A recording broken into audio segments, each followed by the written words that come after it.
그렇다면 언제부터 뉴욕이 금융거래의 중심이 되었는가? 이제부터 그 얘기를 여러분께 말씀을 드리죠. 뉴욕의 이제 그 월스트리트 지역에 버튼우드라는 나무가 있었어요. 버튼우드라면은 여러분은 잘 모르시겠지만은 쉽게 설명을 드리면 플라타너스 나무라고 하면 여러분이 쉽게 알아들으실 겁니다. 그 나무 아래에서 그 24명의 주식 딜러들이 협상을 해서 합의를 하게 됩니다. 우리 24명의 딜러가 모여서 우리끼리 공정하게 거래를 하자, 정식으로.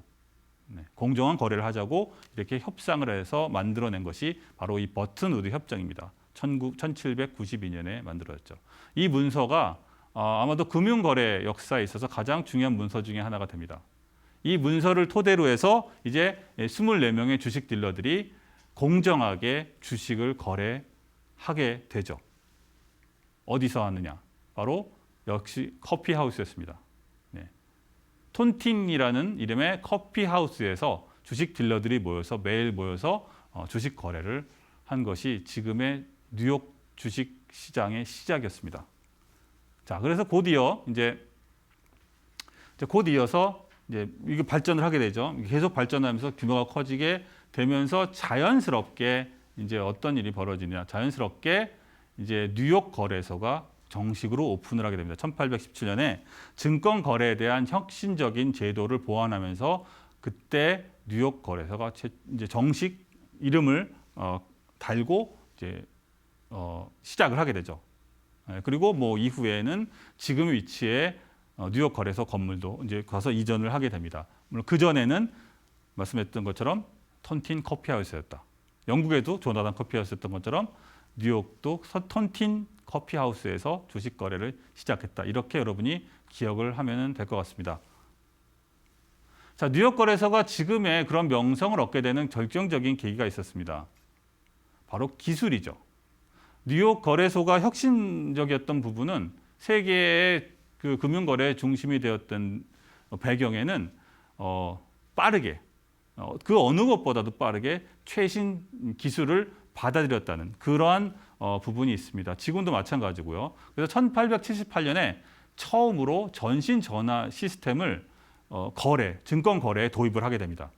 근데 그게 대체로 전신 시스템이 처음 개발된 것이 대략 한 1840 몇 년대예요. 그러니까 19세기 중반 정도 되죠. 그런데 그것을 굉장히 다른 곳에 비해서 훨씬 더 빠른 시점에 도입을 하게 됩니다. 그래서 여러분 사진에 보이시면 이 발코니에 이제 투자자들이 있습니다. 이 투자자들이 그리고 플로어에는 딜러들이 있죠. 그래서 투자자들이 자신들이 돈을 투자하고 싶은 것을 직접적으로 브로커 밑에 있는 딜러들에게 전화나 전신으로 연락을 해서 난 무엇을 하고 싶다 이런 식으로 이제 알려주게 되는 겁니다.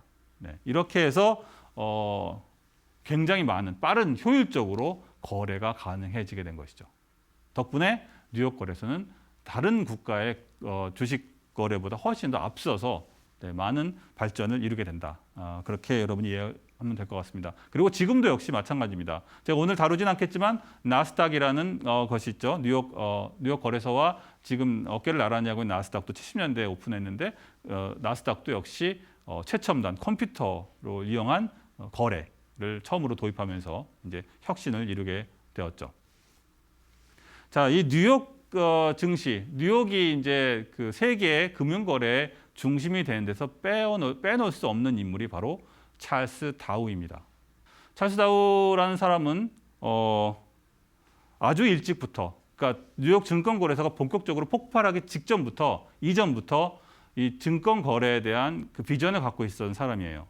그래서 이 사람이 지금도 뉴욕 그 파이낸셜 마켓에 큰 영향을 미치고 있는데 그 대표적인 두 가지가 있습니다. 그것이 첫 번째가 뭐냐면 바로 월스트리트 저널이죠.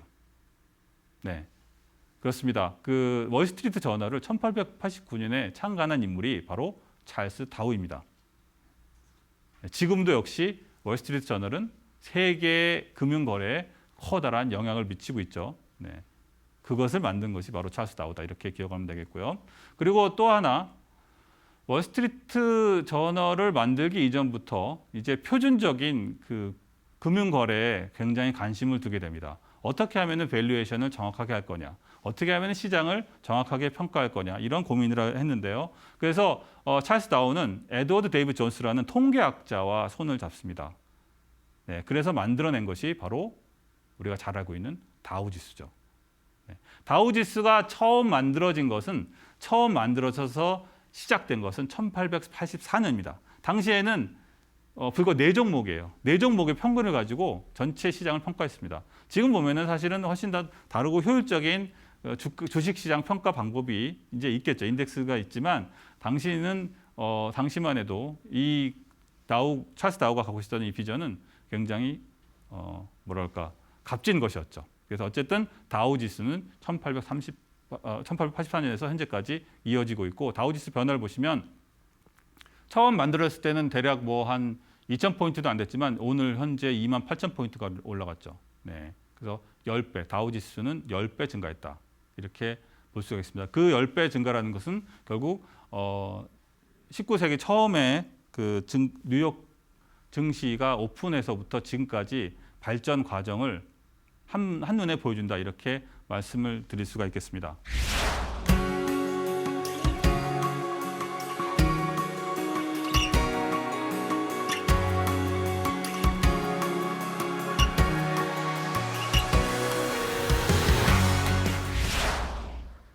과연 소유와 경영을 분리할 수 있을 것인가? 이게 처음부터 이게 가능할 거라고 생각하고 이런 이슈를 만들었는가? 여러분이 만들고 키운 회사를 내가 누구보다 잘 알고 있고 누구보다 애정이 많은 회사를 단지 지분을 내가 놓쳤다 그래서 내 소유권을 양보할 수 있을까요? 현실적으로 그런 것이 가능할까요? 물론 가능하고 그것이 최선의 선이라고 주장을 합니다. 일각에서는. 하지만 그것은 현실적이지 않죠. 현재에 있는 모든 회사들은 늘 위기에 있습니다. 그런데 아이러니컬하게도 동인도 회사가 활약하던 당시에는 세계에서 가장 큰 회사였고 모노폴리였어요. 독점 기업이었죠. 국가가 다 허락을 했기 때문에 국가가 키운 독점 기업이었습니다. 걱정할 필요가 없었어요. 경쟁 걱정할 필요가 없었습니다. 하지만 지금은 그런 시대가 아니죠. 모든 회사들은 각자 영역에서 다른 형태의 위기를 맞고 그 위기를 극복해야 합니다. 그렇게 복합적인 환경에 놓여 있는 위험한 상태에 놓여 있는데 우리는 많은 부분들을 소유와 경영의 분리의 시간을 낭비하고 있어요. 그렇게 내부적으로 힘을 빼고 나서 밖에 나가서 현실에서 그 피 터지는 경쟁에서 이길 수 있을까요? 저는 잘 모르겠습니다.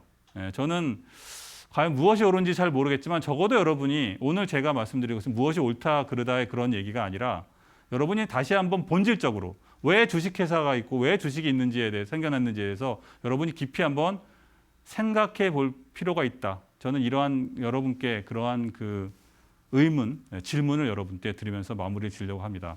자, 그래서 오늘은 제가 준비한 내용을 마치고요. 다음 시간에는 이제 인더스트리 시즌 2 금융의 마지막 8번째 강연으로 금융위기를 다루도록 하겠습니다. 금융위기는 그러니까 정상적으로 동작하는 금융 시스템은 사실 재미가 없습니다. 그리고 또 이런 것도 있어요. 금융위기를 겪으면서 현재의 시스템으로 발전하는 그런 부분도 있습니다. 그래서 금융위기를 중심으로 대공황과 2007년 파이낸셜 크라이시스까지의 관계를 다루면서 어떻게 금융시장이 발전과 굴곡을 거듭했는지 이것을 여러분께 들려드리도록 하겠습니다. 자, 그러면 오늘 강연 여기에서 마치도록 하겠습니다. 감사합니다.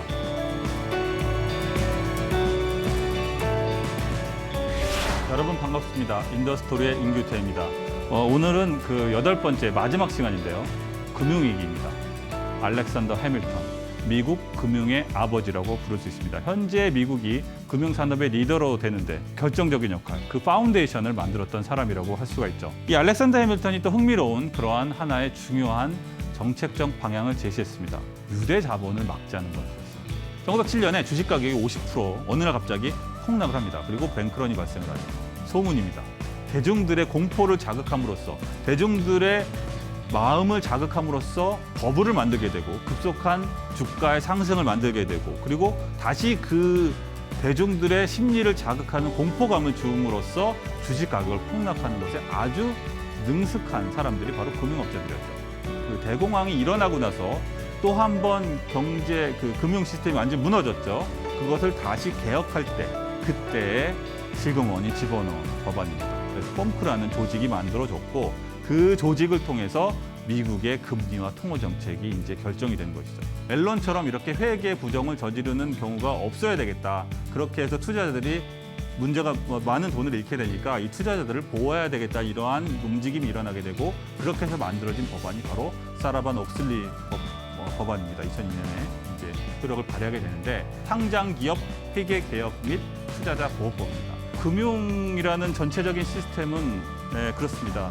대중의 심리를 이용하는 그런 부분이 되게 많아요. 그래서 되게 시대를 초월해서 인간의 속성을 건드리는 부분이 있기 때문에 아마도 앞으로도 다시 영원히 없어지지 않을 것이고 결국 그런 사기에 넘어가지 않는 것은 결국 여러분의 몫이 되겠죠. 여러분의 책임입니다. 누구도 그것을 대신해 줄 수는 없는 것입니다.